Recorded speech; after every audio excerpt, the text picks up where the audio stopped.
Bwana Yesu asifiwe. Namshukuru Mungu tena kwa sababu ya neema yake ya pekee ambayo imeendelea kuwa juu yetu.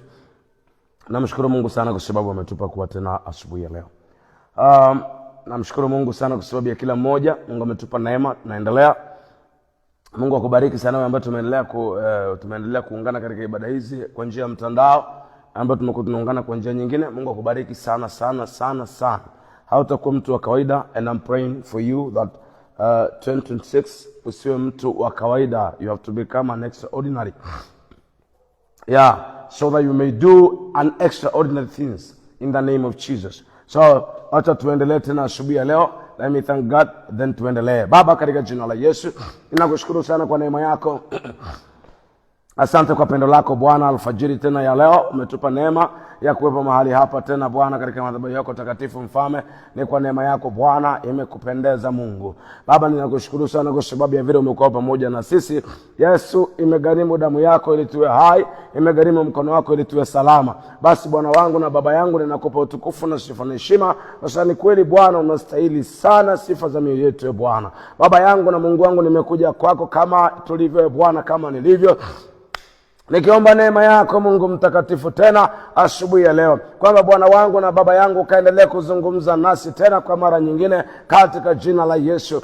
Bwana mabwana, tunahitaji kukusikia tena Bwana kwa wakati mwingine katika jina lenye nguvu la Yesu Mwokozi. Ninaomba neema yako Bwana iliyo kubwa mno na itamalaki sana juu yetu mahali hapa, lakini Roho Mtakatifu kazungumze nasi Bwana kwa mafunuo na mapana makubwa kwa vina katika jina la Yesu Kristo mwana Mungu aliye hai. Baba, ninakushukuru kwa sababu ni kweli uko pamoja nasi, na ni kwa utukufu wa jina lako katika jina la Yesu.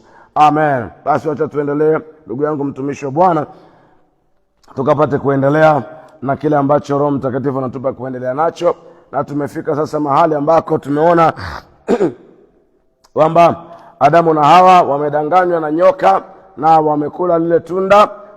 Kimsingi Hawa ndiye aliyedanganywa na nyoka, ila Adam alishawishiwa na Hawa. Narudia, nyoka alimdanganya mwanamke kwa maana ya Hawa, lakini Adam yeye alidanganywa na mkewe, alikamatwa na mkewe, alikoseshwa na mkewe, aliangushwa na mkewe. Ukitaka kutazama hii, wewe tafuta, fanya utafiti. Watumishi wengi sana ambao ni wanaume walioangushwa kwenye neema, kutolewa kwenye neema ya wokovu, kutolewa kwenye neema ya Mungu, kwa maana ya kuingia kwenye dhambi, walio wengi wameangushwa na wanawake. Wameangushwa na wanawake ndio ambao wamekuja, wametumika na adui kwa siri, mpaka wengine huwa wanakamatwa, wanasema tulikuwa tunamvizia, tulikuwa tunamtafuta. Iko hivyo, wameangushwa na wanawake kwa sababu ndio njia ambayo adui aliona ni rahisi sana kwa kumkamata mwanaume. Yesu na atusaidie sana.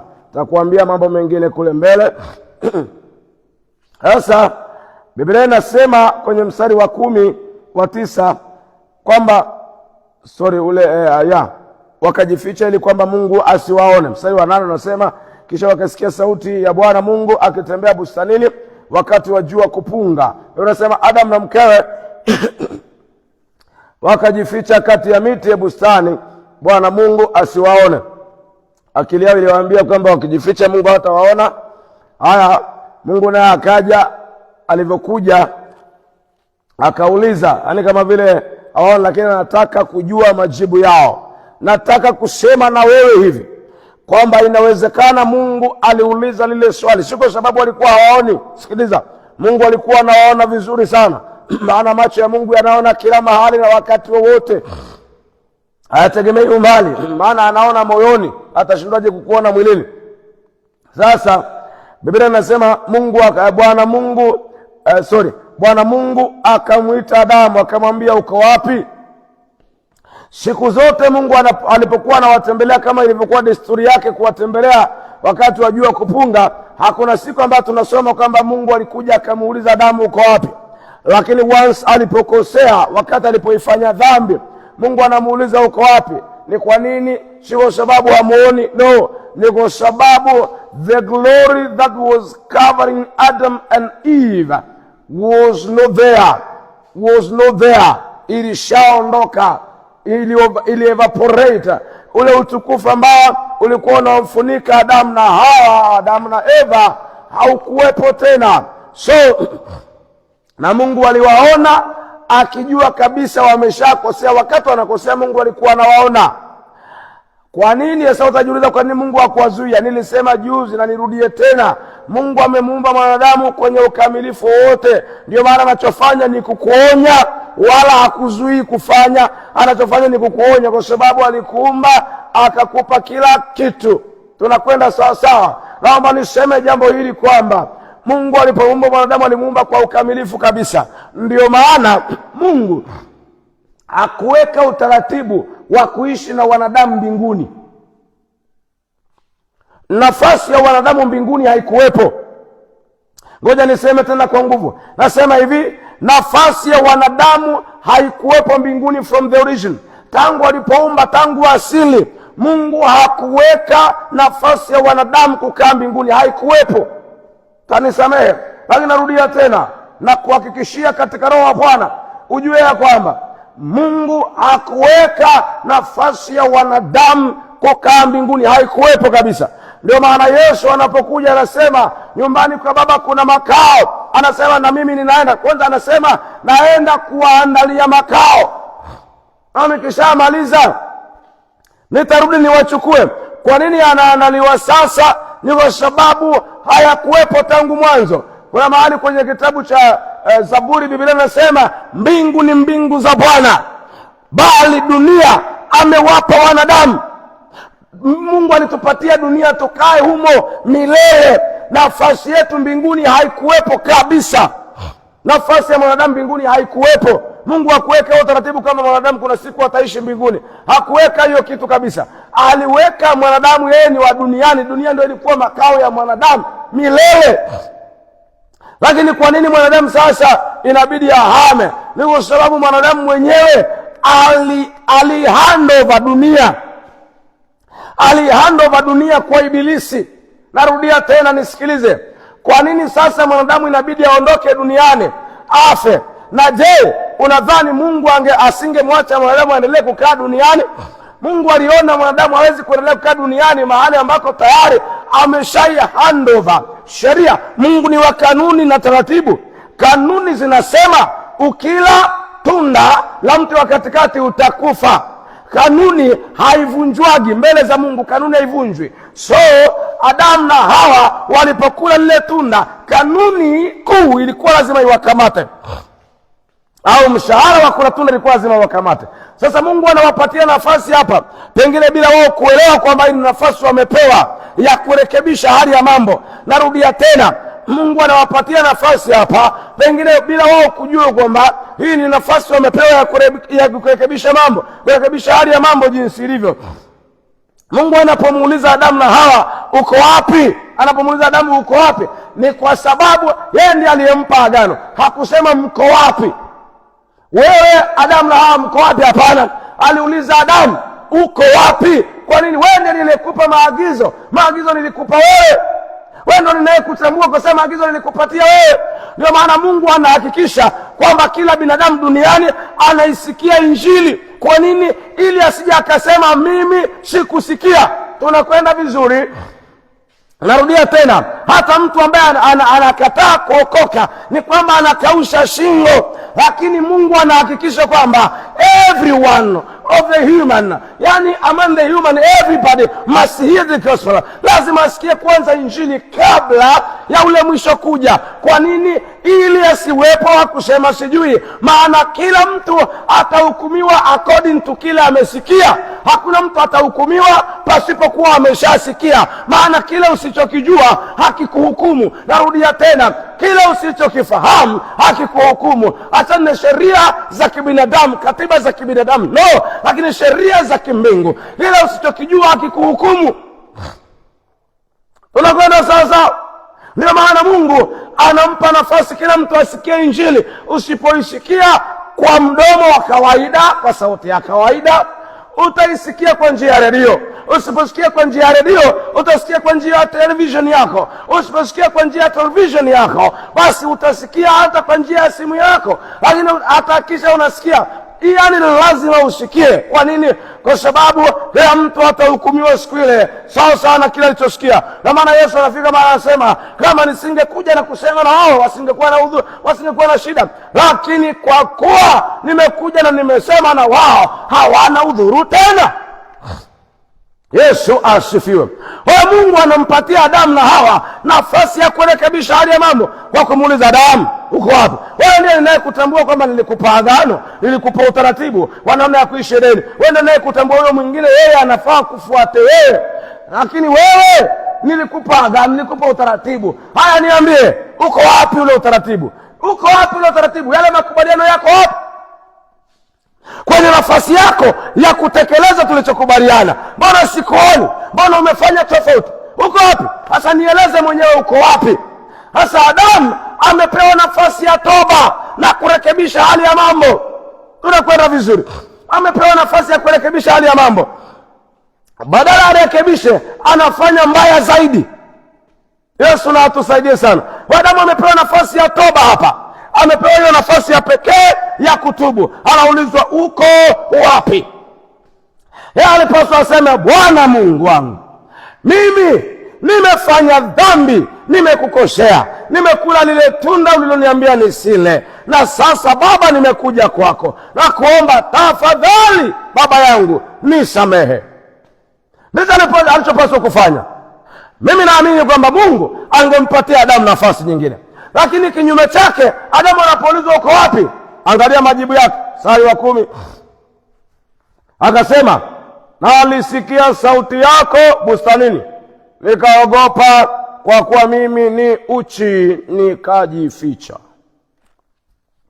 Sikia mwanadamu wewe, watu wengi sana wanafanyaga dhambi, na akishafanya dhambi, badala aitubie, anajificha katikati ya watu, anajificha humo kanisani, anajificha humo katikati ya kwaya, anajificha humo katikati ya kundi. Nataka niseme na wewe, unaweza ukadhani wewe ni mjanja. Nasema tena, unaweza ukadhani wewe ni mjanja kwa kujificha, kwa kufanya dhambi na kujificha. Ukajiona wewe ni mjanja, my brother, my sister. Ukadhani wewe umefanikiwa, wewe ni mjanja, wewe una akili kuliko mchungaji, wewe una akili kuliko mwinjilisti. Ukajiona una akili kuliko mtumishi anayekuongoza, kwa sababu umefanikiwa kujificha, hajajua. Lakini nataka nikuambie, ni kweli yeye kama mwanadamu, pengine kwa sababu mbalimbali ambazo Mungu anazijua mwenyewe, hajamfunulia, hajamwambia, au huyo mtu mwenyewe hajataka kujua maisha ya wale anaowaongoza. Nataka niseme na wewe, kama hujajua ni kwamba Mungu hajakuambia. Kwa nini hajakuambia? Labda hujataka kuyajua maisha ya wale unaowaongoza. Maana ukitaka kujua, kwa kuwa Mungu amekuweka, amekupa dhamana ya kuwa kiongozi wao, atakuonyesha mtu mmoja mmoja, hata kama ni shemasi wa kanisa lako, hata kama ni mzee wako wa kanisa, hata kama ni mchungaji wako msaidizi, Mungu atakufunulia. Kama ukitaka kujua, atakufunulia. Sasa watu wanapojificha kanisani wanajiona wajanja. Lakini nataka niseme na wewe mpendwa, usidhani kwamba wewe ni mjanja. Unajitengenezea kifo mwenyewe, unajitengenezea madhara, si kwako tu, na familia yako. Kwa hiyo ni vizuri, umefanya dhambi, imetokea, umeteleza, umekosea, umefanya dhambi, basi kimbia mara moja kwa kiongozi wako wa imani, kwa kiongozi wako wa kiroho. Unajua, nisikilize, kuna tofauti ya mchungaji na mlezi. Sasa ni vizuri ukajenga tabia kwamba mchungaji wako ni mlezi wako, yaani akawa mlezi wako. Mlezi ni zaidi ya mchungaji, kwa sababu huwa kuna ukaribu, kuna mawasiliano ya mara kwa mara, kuna ukaribu, sio kwa hofu wala mashaka, kuna kama urafiki ndani yake, kama ilivyokuwa Eli na nani na Samueli. Hiyo nitaisema wakati mwingine. Yesu na atusaidie sana. Hiyo nitaisema wakati mwingine, naomba tuiache. So tazama vile inatokea hapa. Mungu anapompa nafasi ya Adamu, badala aanze kwa kutubu, anaanza kueleza, Bwana, mimi niliposikia sauti yako tu nikaona wewe Mungu amekuja. Sasa kwa sababu amekuja hapa, ataniona bwana kwamba mimi niko uchi. Sasa nikaamua kujificha. Sasa anajiuliza, yaani wewe utajificha mbele ya Mungu aliyekuumba wewe? Unaweza kujificha mbele yake? Wewe ni kweli utajificha mbele ya mwenyekiti wako haya? Kweli utajificha kabisa?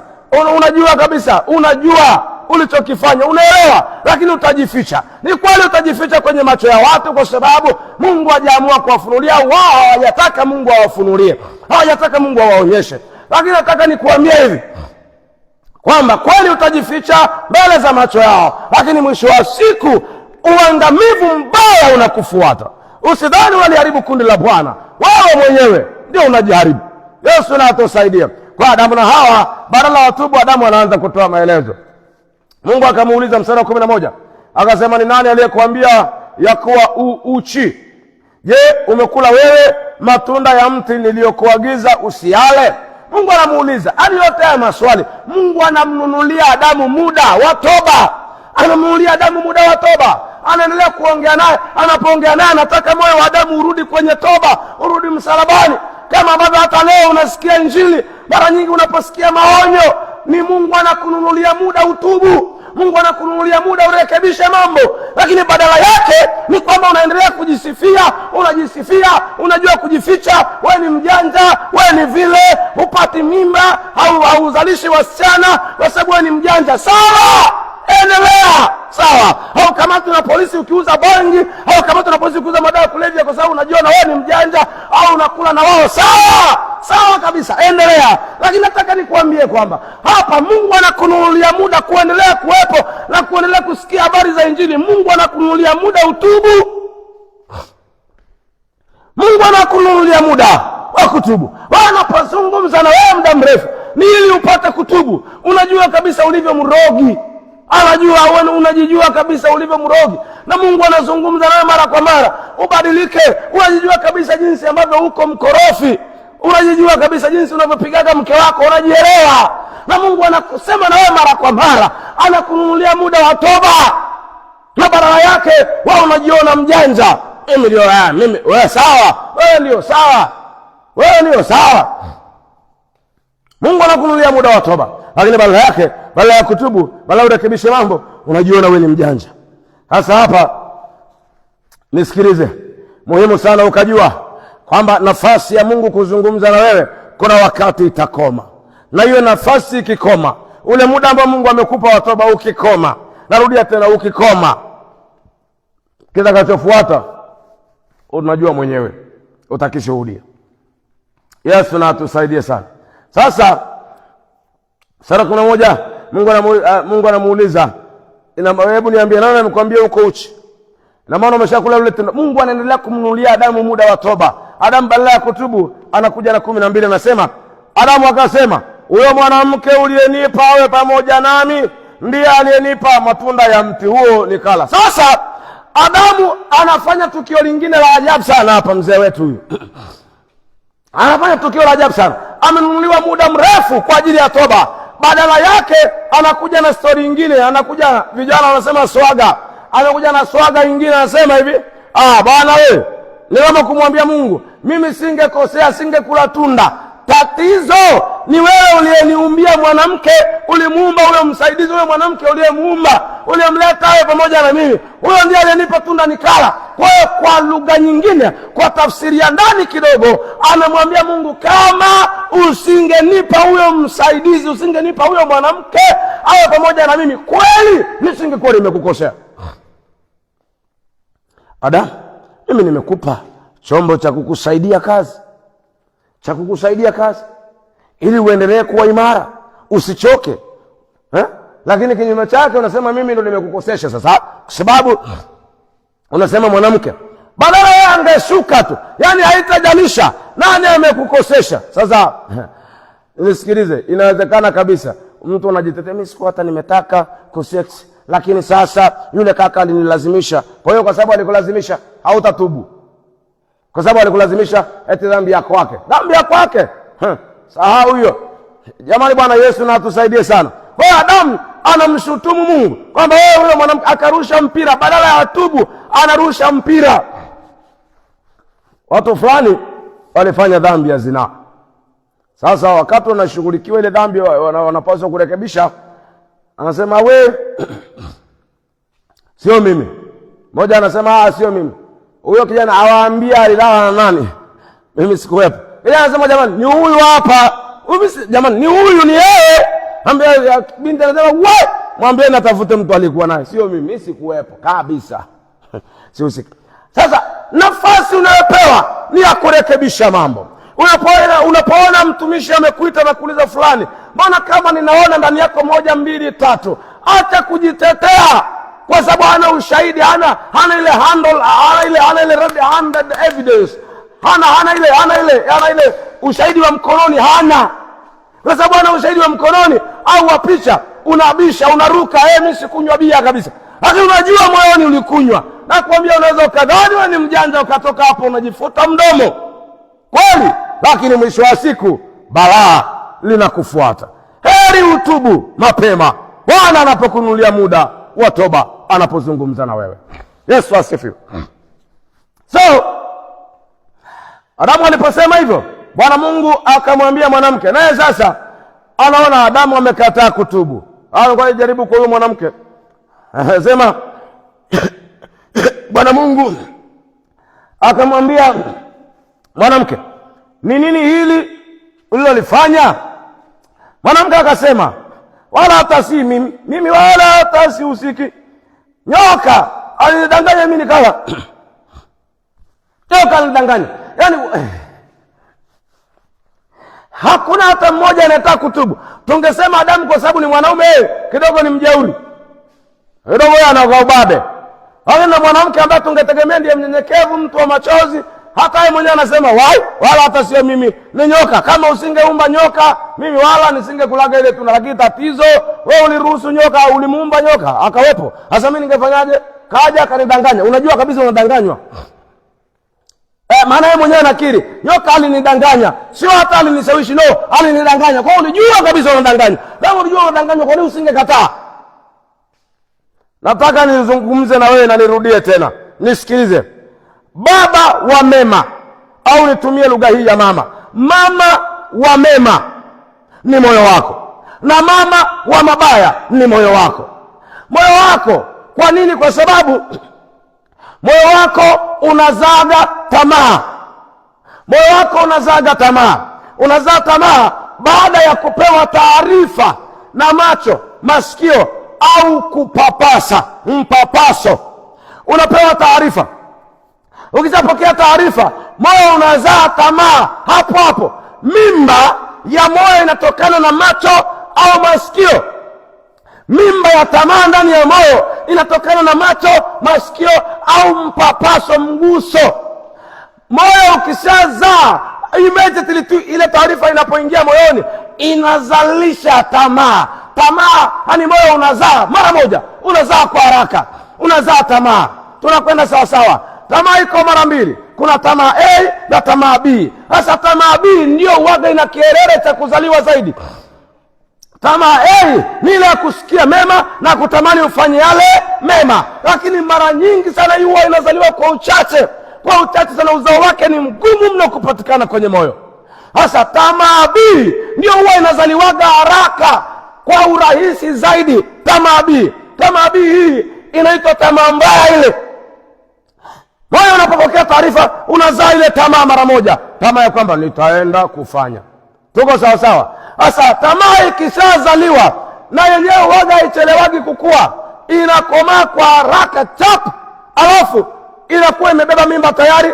Ile mimba inazaliwa. Ikisha ile mimba inapozaliwa, amezaliwa dhambi. Kwa dhambi tunampata akiwa ni nani? Ni mjukuu wa moyo.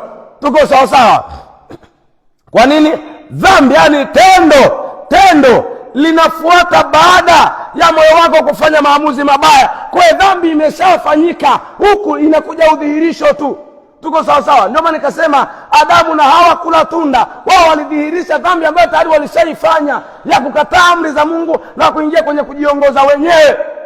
Dhambi hiyo tayari ilishafanyika. Tuko sawa sawa? Na dhambi ile huaga nayo inakomaa haraka, inakuwa inakomaa. Ikishakomaa, imebeba mimba tayari, inazaa nini? Inazaa kitu kinachoitwa mauti. Sasa mauti tunampata akiwa ni kitu kuu cha moyo. Yesu na atusaidie sana. Mauti inazaliwa ya kwanza, ile ambayo ni ya mwili. Saa yote ile tayari wewe unahesabika tayari haupo.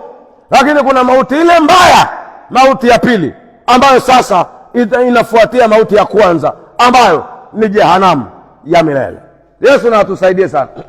Kwa hiyo Adamu anapopewa anapoambiwa Adamu Hawa anaposemeshwa na nyoka, tayari tamaa ikazaliwa.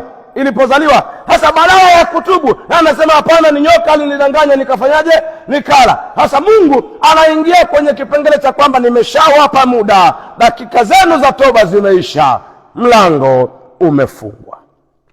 Kuna wakati ambao mlango wa toba utafungwa, yako masaa mlango wa neema utafungwa kwenye maisha ya watu. Narudia tena, kuna wakati mlango wa neema utafungwa, hautakuwepo tena, utaondoka. Wa mlango wa neema ukishafungwa, piga ua, hautaupata tena. Mlango wa neema ukifungwa, hautafunguliwa tena milele. Ni kama vile ambavyo mlango wa mbinguni ukishafungwa, hautafunguliwa tena. Wale waliokwisha kuingia baada ya hukumu ndio hao, hakuna nafasi nyingine. Nasema hivi na wewe mwanadamu, nafasi na wakati wa neema ni huu ulionao duniani. Ikitokea umekata kauli leo, umeondoka duniani, my bro, my sister, huna nafasi tena ya kurekebisha mambo. Kama wanakudanganya kwamba utaombewa, hauna namna tena ya kuombewa wala ya kurekebisha mambo, ukae vizuri mbele za Mungu. Haipo. Atusaidie Mwokozi Yesu. So hii ni muhimu sana ukajua na ukaelewa. Muda wetu unakimbia. Nataka tukapata nafasi ya kuomba mbele za Bwana, tukapata nafasi ya kuomba. Jamani, Bwana Yesu asifiwe sana. Lakini nikukumbushe hivi, ni mwanadamu mwenyewe kwa hiari yake alihandle over dunia na vitu vyake. Ule umiliki wa dunia aliuhandle over kwa shetani. Akampa nani? Shetani akae nao. Kwa sababu gani? Kilichofanyika ni ile kuambiwa, we fulani anakuita, baba anakuita kule nje. Unanyanyuka, unaenda.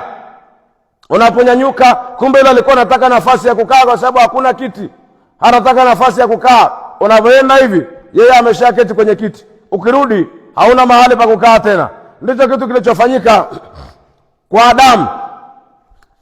Ile nafasi shetani aliitumia, akamdanganya kwa kupitia mwanamke, akala tunda, umiliki wote wa vitu vya dunia ukaondoka.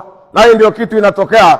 Tutakapokuja kusoma tena wakati mwingine, utaliona jambo hili vizuri na kwa undani. Bwana akubariki sana. Nikutakie Christmas njema. Wacha tukaombe Mungu asubuhi ya leo. Baba, katika jina la Yesu, wacha tuseme tena asante kwa mara nyingine, maana wakati ulipokuwa na siku kama ya leo, Baba, ni mwaka mzima umepita, na wengi tunadhani ya kwamba mwaka mpya ni kila siku ya tarehe 1 mwezi wa kwanza. Lakini kumbe mwaka mpya Bwana ni kila inavyoitwa leo. Tunapaswa kushukuru kwa mwaka mpya, kwa sababu kila inapoitwa leo, siku kama hiyo tulikuwa nayo mwaka jana, mwaka uliopita. Wewe ni mwaka mpya. Yesu, asante kwa neema ya kwako, asante kwa fadhili za kwako, asante Bwana kwa pendo lako, asante Bwana kwa huruma zako. Tungali mbele zako Bwana majira, wakati, dakika na saa hizi tena, mtakatifu Mungu wetu, tukiomba alfajiri ya leo kwamba Bwana Baba yangu na Mungu wangu, katika jina la Yesu tunakusihi Mungu mtakatifu, Bwana wangu, ukatupe tena neema yako Mfalme, neema yako Bwana iliyokuu tunahitaji tena alfajiri ya leo, katika jina la uweza, mamlaka na nguvu lenye utukufu mwingi la Yesu Kristo. Bwana Baba, nimekuja kwako nikikusihi Mungu mtakatifu kwamba utusafishe Bwana. Baba, tunaomba Bwana ukatupe neema tena asubuhi ya leo. Baba, ukatupatie kibali machoni pako Mungu mwenye haki. Baba, ukatukubalie Bwana mbele zako, katika jina lenye uweza, tena lenye mamlaka, tena lenye utukufu, tena lenye neema nyingi. Yesu, nakuomba Bwana ukatutakase kabisa na kutupatia kibali machoni pako Mfalme. Bwana wangu na Baba yangu, katika jina lenye nguvu la Yesu Mwokozi na Bwana wetu, Baba, ninakuomba neema yako Mfalme na iwe juu yetu. Roho Mtakatifu wa Bwana, kwamba Bwana ukaendelea kutuwatamia tena alfajiri ya leo. Bwana, tunaomba kibali machoni pako Mfalme, tunaomba kukubalika mbele zako, tunaomba Bwana ukatukubali kabisa machoni pako Bwana. Yesu katukubali katika jina la Yesu. Baba, tunaomba neema yako Bwana na iwe juu yetu Mfalme, ili kwamba Bwana ukatukubali machoni pako katika jina la Yesu. Baba, tumekuja kwako mtakatifu mwenye haki sana. Baba, tumekuja kwako kama tulivyo. Mfalme wetu, tunaomba neema yako Bwana kwamba na iwe juu yetu. Roho Mtakatifu wa Bwana, tafadhali na kuomba Bwana uwe pamoja nasi tena Bwana majira haya katika jina la Yesu Kristo. Bwana Yesu, tunaomba Bwana ukatufanyie matengenezo. Baba, ni shauku ya moyo wangu kuishi vile unataka, ni kiu ya moyo wangu Bwana kukuishi vile unavyotaka wewe katika jina la Yesu Kristo mwana Mungu aliye hai. Bwana, ni shauku ya moyo wangu kwa kile ambacho wewe umekitarajia baada ya kazi ya msalaba kwa jina la Yesu Kristo mwana Mungu aliye hai. Bwana wangu, ni shauku ya moyo wangu Bwana kuwa kila ambacho umekitarajia baada ya kazi ya msalaba, kile ambacho kwa ajili yake Bwana ulikubali kufa msalabani, hicho Bwana natamani kuwa hicho Mfalme. Ninataka Mfalme wangu Bwana, moyo wangu unataka kuwa kile ambacho ulikitarajia baada ya kazi ya msalaba. Ninakuomba Bwana mabwana, wala usiwe na huruma kwa habari ya jambo hili Bwana wangu, tengeneza. Hata kama kwenye kutengenezwa nitakuwa ninaumia Bwana Yesu ni sawa, lakini Bwana niwe kile ambacho wewe unataka kwa jina la Yesu. Bwana wangu na Baba yangu, kwa kuwa Bwana ulitununua kwa thamani, kwa kuwa ulitununua kwa thamani ya Bwana. Baba, hata neno lako linasema mtukuzeni Mungu katika miili yenu. Baba, katika jina la Yesu, kwa maisha yangu duniani Bwana, yawe utukufu wako duniani, yawe utukufu wako Bwana Yesu Kristo Mwokozi.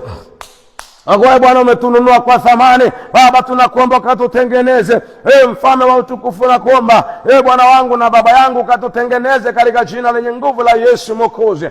Bwana wa Bwana, Mungu mtakatifu Jehova, ninakuomba Bwana wangu ya kwamba Mfalme wa utukufu, naomba neema yako ya pekee Bwana. Mungu mtakatifu, neema yako Bwana iliyo kubwa aiwe juu yetu tena Bwana alfajiri ya leo. Roho Mtakatifu wa Bwana, ninakuomba kwamba Bwana ukazungumze nasi tena kwa mara nyingi. Mungu mwenye mamlaka Bwana wangu, nakuomba fanya matengenezo ndani yetu, fanya matengenezo Bwana Yesu, ukatupe kukuishia wewe Bwana, ukatupe kukuishia wewe Bwana wangu. Baba, ukatupe kuishi kwa ajili yako Mfalme, tupe kuishi Bwana kwa faida yako katika jina la Yesu Kristo. Bwana, tutengeneze Bwana wangu. Baba, tuwe kile ambacho ulikitarajia baada ya kazi ya msalaba. Yesu Kristo Mwokozi, Bwana na mwamba wetu, ninakuomba sana kwamba Mungu mtakatifu Bwana wangu ukatutengeneze Bwana katika jina la Yesu Kristo mwana Mungu aliye hai. Bwana, walio wanaume na walio wanawake Bwana, tuko mbele zako majira haya Bwana asubuhi ya leo. Bwana, wazee kwa vijana, tumekuja kwako Mfalme, tunaomba Bwana matengenezo tena katika jina la Yesu. Mungu mwenye haki Bwana wangu na Baba yangu, katika jina la Yesu Kristo mwana Mungu aliye hai. Bwana mabwana, ninaomba neema yako ya pekee Mfalme Bwana. Baba, ninakuomba ukatufanyie matengenezo Bwana, unda tena kwa upya Mfalme. Baba, ukatupe kwa kile ambacho ulikitarajia baada ya kazi ya msalaba. Yesu, tupe kwa tokeo la kazi yako msalabani Mfalme. Bwana, ukanipe kwa tokeo halisi la kazi ya msalaba. Yesu Kristo Mwokozi ulimwengu Bwana, kile ambacho kinakupendeza wewe Kristo Yesu Bwana, ukainuliwa na kuhimidiwa sana. Mungu mwenye haki, nakuomba Bwana ukatutengeneze. Yesu, tupe kukufurahisha Bwana. Yesu, tupe kukupendeza Bwana kwa jina lenye nguvu la Yesu Kristo Bwana wangu. Baba, ninaomba sana kwamba majira na wakati wote Bwana Yesu Bwana wangu ukatutengeneze Bwana, niwapo hadharani Yesu ukatukuzwe Bwana, niwapo Bwana asirini ukatukuzwe Bwana katika jina la Yesu Kristo mwana Mungu aliye hai. Baba, ninakuomba ukafanye matengenezo Bwana wangu na Baba yangu, ukanipe Bwana kwa kile ambacho ulikitarajia.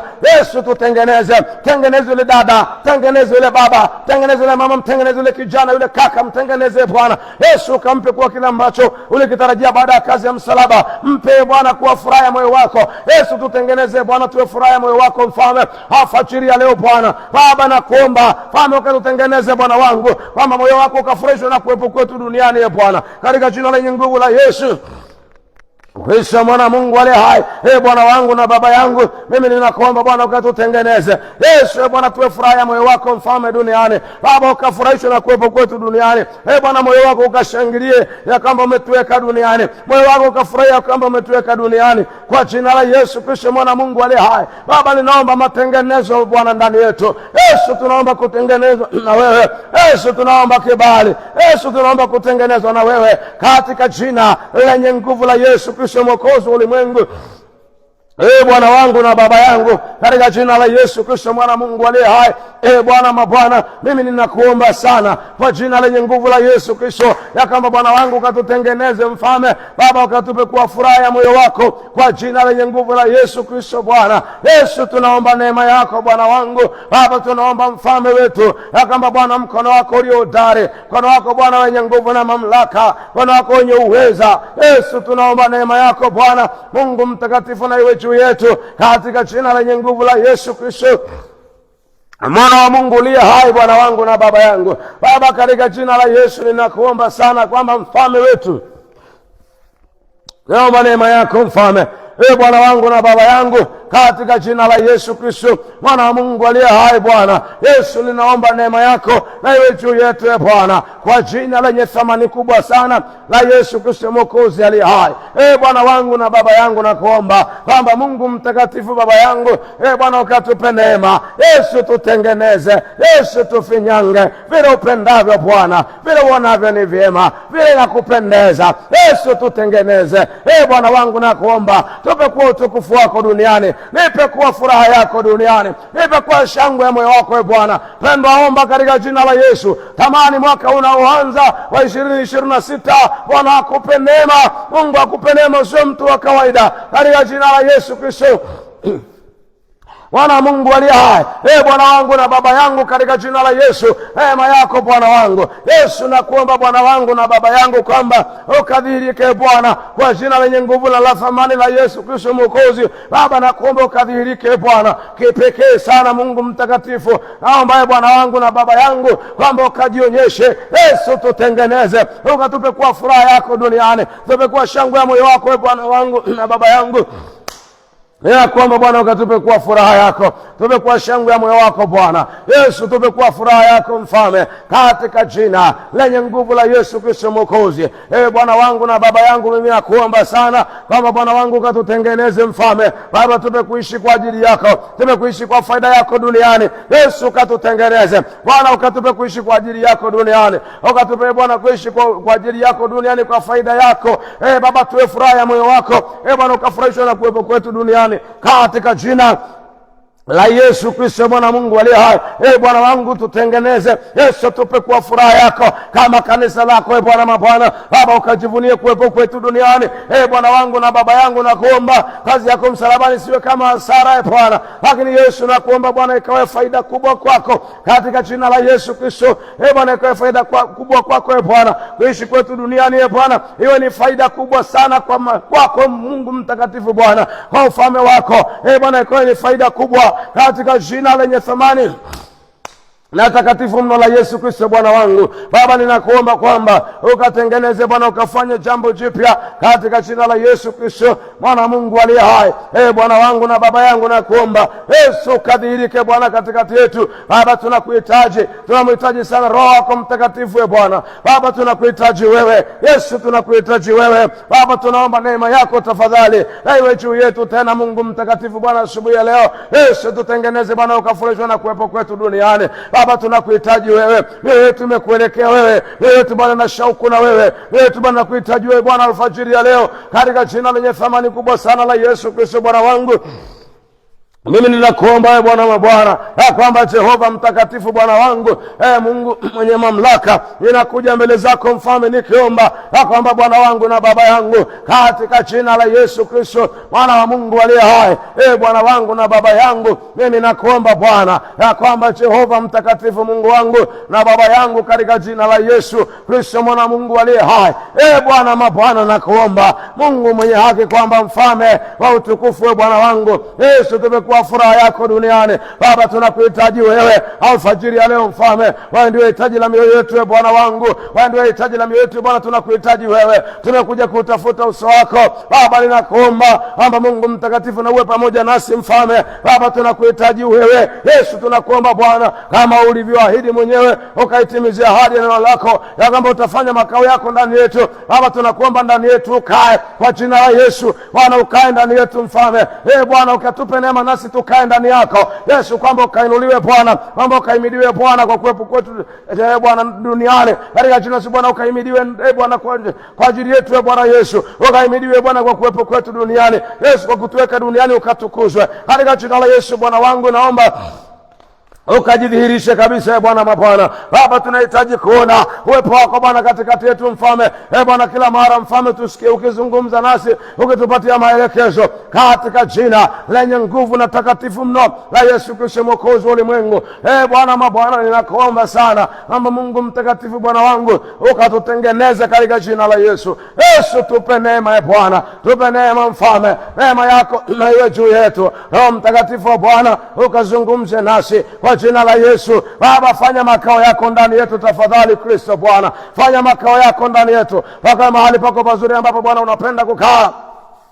Baba, ukae ndani yetu Bwana, ukatupe neema nasi tukae ndani yako katika jina la Yesu. Ukae ndani yetu Bwana, tukae ndani yako Bwana Yesu Kristo, ukatukuzwe Bwana hakuwepo kwetu duniani katika jina la uweza, mamlaka na nguvu la Yesu Kristo Bwana. Yesu, nakuomba ukatutengeneze Bwana Yesu, nakuomba ukatupe neema Bwana, tuwe kile ambacho umekitarajia Baba, ukafanye makao yako ndani yetu nasi tukae ndani yako Bwana Yesu. Uweponi mwako tukaa, uwepo wako Bwana ukatufunike, utukufu wako Bwana ukatufunike, utembee nasi Bwana kwa kila hali na kwa kila mazingira mfalme. Nakuomba tafadhali uwepo wako Bwana utembee na sisi, tembea nasi Bwana kila mahali tuwapo. Mungu mtakatifu, utukufu wako Bwana ukatufunike kwa jina la Yesu aliye hai. Neema yako na iwe juu yetu, neema yako na iwe juu yetu. Roho Mtakatifu Bwana, kuomba tafadhali katika jina lenye nguvu na takatifu mno la Yesu Kristo Bwana wangu.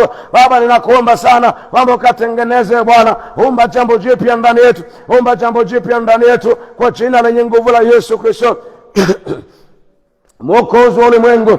Bwana wangu na baba yangu, mimi nakuomba mfalme wa utukufu Bwana mabwana, kwamba ukaseme na sisi katika jina la Yesu Kristo mwana Mungu aliye hai katika jina la Yesu Kristo mwana Mungu aliye hai. Bwana wangu na baba yangu, ninakuomba Mungu mtakatifu Bwana ukae pamoja nasi Bwana. Asante Roho Mtakatifu, katika jina la Yesu Kristo mwana Mungu aliye hai. Bwana mabwana, katika jina la Yesu Kristo nakuomba Bwana ukae pamoja nasi, uwepo wako Bwana uwe pamoja nasi Bwana mabwana, katika jina la Yesu Kristo mwana Mungu aliye hai.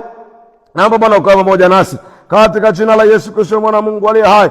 Bwana mabwana, ninakuomba sana Jehova Mungu mtakatifu Bwana wangu, nakuomba ukatutengeneze Bwana katika jina la Yesu. Tutengeneze Bwana wangu Yesu, tukatupe neema tukae uweponi mwako kila mara Bwana, kila majira mfalme Bwana, ndani yako Bwana wangu tukakae. Ukatupe neema Bwana nasi tukae ndani yako, ukae ndani yetu Bwana nasi tukae ndani yako katika jina la Yesu Kristo mwana wa Mungu aliye hai. Bwana wangu tutengeneze Yesu, wako watoto wako Bwana wanaomba majira haya Bwana, ni kweli ni siku ya kusherehekea kuzaliwa kwako Christmas, lakini Bwana wako na maumivu wengine Bwana, kuna mahali Bwana wengine wana maumivu ya moyo, wengine wana maumivu mwilini Bwana wangu, nakuomba ganga mioyo ya wale ambao wana maumivu ya moyo. Kuna mambo yamewaumiza, kuna ndugu wa karibu, kuna marafiki, kuna watu wao wa karibu ambao wamekuwa majeraha kwao, wametia jeraha mioyoni mwao, wametia jeraha mioyoni mwao, wamewaumiza kwa maneno makali, wamewaumiza kwa kuwabeza, wamewaumiza kwa kuwadharau, na mioyo yao imeshuka, wamekata tamaa. Wengine hata wamesema hawataenda tena ibadani, hawataenda kanisani tena. Yesu, nakuomba inua mioyo yao. Wale ambao wamesema hawataenda tena kanisani, Yesu wainue tena, wainue tena mfalme wa amani. Wale ambao Bwana wanataka kwamba wahame Bwana Yesu, nakuomba ukawainue tena. Yesu, fanya matengenezo kwa jina la Yesu. Wale walioumizwa, wale walioumizwa huko, wameumizwa na viongozi wao wa kiroho, Yesu nakuomba Bwana ukawape neema ya kuinuka tena na kuendelea mbele, maana hawajawafuata viongozi kanisani, wamekufuata wewe Baba. Ninakuomba Yesu kawainue tena, inua tena Bwana, ganga mioyo yao katika jina la Yesu, wape ujasiri wa kuendelea Bwana. Wale ambao inawezekana Bwana wana maumivu kwa sababu ya mambo mbalimbali ndani ya mioyo yao, Yesu nakuomba Bwana ukawape neema. Wengine wameumizwa na watu wao karibu, ni waume zao, ni wake zao Baba, nakuomba inua tena mioyo yao. Inawezekana tu kwa sababu ya siku ya leo ama ni kusherehekea Bwana, inawezekana chakula kile kilichotakiwa kuwepo hakipo. Yesu nakuomba Bwana, na kwa sababu hiyo kumekuwa na vurugu, hakuna amani katikati yao. Yesu naomba Bwana mpe huyo mama kuelewa, mpe huyo mama kuelewa kwamba huyo baba ni kwamba hana Yesu nakuomba katika jina la Yesu, Bwana ukawainue tena wale wagonjwa wa miili yao. Yesu naomba gusa miili yao, ganga Bwana, ponya wale wagonjwa. Yesu kawainue, na ibada mbalimbali ambazo zitafanyika katika kuadhimisha siku hii iliyokuwa Bwana. Yesu nakuomba Bwana, ambayo ndio siku ya mwanzo wa ukombozi wetu. Baba ninakuomba Mungu mtakatifu Bwana, Baba ukadhihirika katika hizo ibada. Naomba Bwana ziwe katika roho zaidi kuliko mwili wa kuwahi chakula. Yesu nakuomba Roho wako Mtakatifu akatamalaki wanze mahali hapa na kwingineko kokote tutakakokuwa. Yesu naomba wako watoto ambao wanajiandaa sasa hivi wataenda ibadani baadaye. Yesu naomba wape neema, wape kibali kwa jina la Yesu. Hata chakula wanachopika kisipate madhara, ukawape neema Bwana kwa jina la Yesu. Naomba Bwana ukawape neema, wainue tena kwa jina la Yesu. Bariki uchumi wao, hata wale ambao wakupata chakula kile walichokuwa wanakitaka kwa sababu wakupata fedha. Yesu naomba Bwana ukawape neema, wafanyie njia hata wao kwa jina la Yesu. Ukawape neema ya Bwana ya kufurahi mioyoni mwao katika jina la Yesu Kristo Bwana. Yesu afungulie milango ya kupata fedha, wape neema ya kupata fedha kwa jina la Yesu Kristo Mwokozi. Baba ninakuomba ukadhihirike ndani ya watu wako Bwana. Baba ukajitukuze for the glory of the name of our Lord and Savior Jesus our Father. Baba tunakuomba Bwana ukatende, ni katika jina la Yesu Kristo mwana Mungu aliye hai. Amen. Mungu akubariki sana mpendwa mtumishi wa Bwana. Mahali popote Bwana ambako Bwana amekupa neema ya kuwa pamoja na sisi, kama ni kwa njia ya mtandao ama vinginevyo. Mungu akubariki sana wewe ambao unatufuatilia kwenye Facebook na ambao tumekuwa pamoja. Yesu akupe neema sana. Bwana akuongeze. Bwana akuongezee wingi wa siku zilizojaa uzima na amani na furaha yake katika jina la Yesu. Mungu akupe furaha ya wokovu ambayo ni utukufu na uwepo wake, neema yake ndani yako kila wakati katika jina la Yesu. Bwana akufanyie wepesi. Hata ambaye inawezekana haukupata chakula kila ambacho ulikuwa unataka upate, inawezekana haukupata, wala usinune, usinungunike mbele za Bwana. Ndio ni kweli mama ukupata fedha ya kusuka, baba hakukupa kwa sababu hana. Ni kweli, wala usimkasirikie, usimnyanyase, usimnungunikie, wala usimsimange. Maana kuna kina mama wanaojua kusimanga waume zao kwamba wamefeli kufanya jambo fulani, basi wanawasimanga. Ni kuonya katika jina la Yesu, wala usimsimange, maana ni Bwana Mungu ampai nguvu za kupata. Kwa hiyo kama hakumpa siku hiyo, kuna jambo anahitaji kujifunza tu. Kwa hiyo nakuomba usimnungunikie wala kumlaumu mumeo ukupata fedha ya kusuka. Nyoa hata kipara na ukae na utukufu wa Mungu kwa jina la Yesu. Nywele isikunyime utukufu wa Mungu, nywele isikuondoe kwenye utukufu wa Mungu katika jina la Yesu. Kama hujapata fedha ya kusuka, nena kwa lugha kwa jina la Yesu. Nyoa na unene kwa lugha, nyoa uendelee kunena kwa lugha, huku ukiendelea na safari yako ya mbinguni. Usigombane na mumeo kisa hujapata hela ya kusuka. Hiyo nywele ilivyoumbwa haikuumbwa kwenye mfumo wa kusukwa. Tunakwenda sawa sawa. Alafu kitu chenyewe unacholalamikia kwamba ukupata hela ya kusuka, hicho unachotaka kusuka ni mavitu ya kiwandani tu, hayo makatani hayo manywele artificial, ndio unalilia kabisa mpaka unagombana na mumeo. Hata usiku ulikuwa unamnungunikia tu ni kumpiga mateke. Wacha hii mambo yako. Hiyo haina hata maana yote. Nasema hivi, wewe mwanamke, hata kama mumeo hakupata hela ya kukusukisha wakati wa Krismasi, au hakupata hela ya kutengeneza kile chakula ulikuwa unataka utengeneze, hakupata hela ya kununua kuku, nasema hivi, kula dagaa na supu yake na uishi maisha matakatifu. Ishi uweponi mwa Bwana, mego kavu pamoja na utulivu pamoja na uwepo wa Mungu lina thamani kuliko mkate na divai ambao uko nje ya utukufu wa Mungu. Heri utukufu wa Bwana katika maskini kuliko utajiri ndani ya ikabodi. Ikabodi ni mbaya.